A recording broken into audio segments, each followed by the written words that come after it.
Iloilo Governor Arthur Defensor kag 4th District Representative Ferdinand Biron liwat naman nga may patutsada sa isa kag isa. Inigitutukan ni Daryl Marie Sarmiento. Nakalabot na kay Governor Arthur Defensor Sr. ang ginaaligar pahayag sa isa ka speech ni 4th District Representative Congressman Ferdinand Biron nga may kaundan nga tigulang ng gobernador kag kung saan upay ni mabugtuan sang ginahawa. Ang mga nasambit nga tinagaang ginbuyan kuno ni Biron sa iya nga speech sang nagpadulong ini sa banwa sang Alimudran butang nga ginpanginwala sang alkalde sang banwa.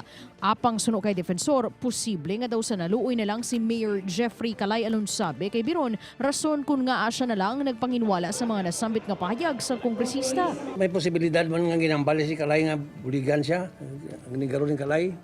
Ginpanginwala naman ini tanan ni Congressman Biron kag ginpahayag nga hindi matuod ang tanan nga mga akusasyon sang gobernador batok sa iya.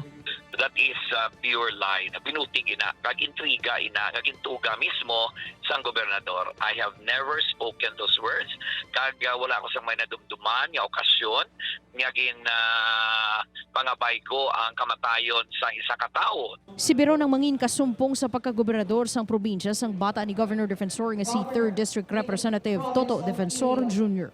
Upod kay Hans Desierto, Daryl Marie Sarmiento, One Western Visayas.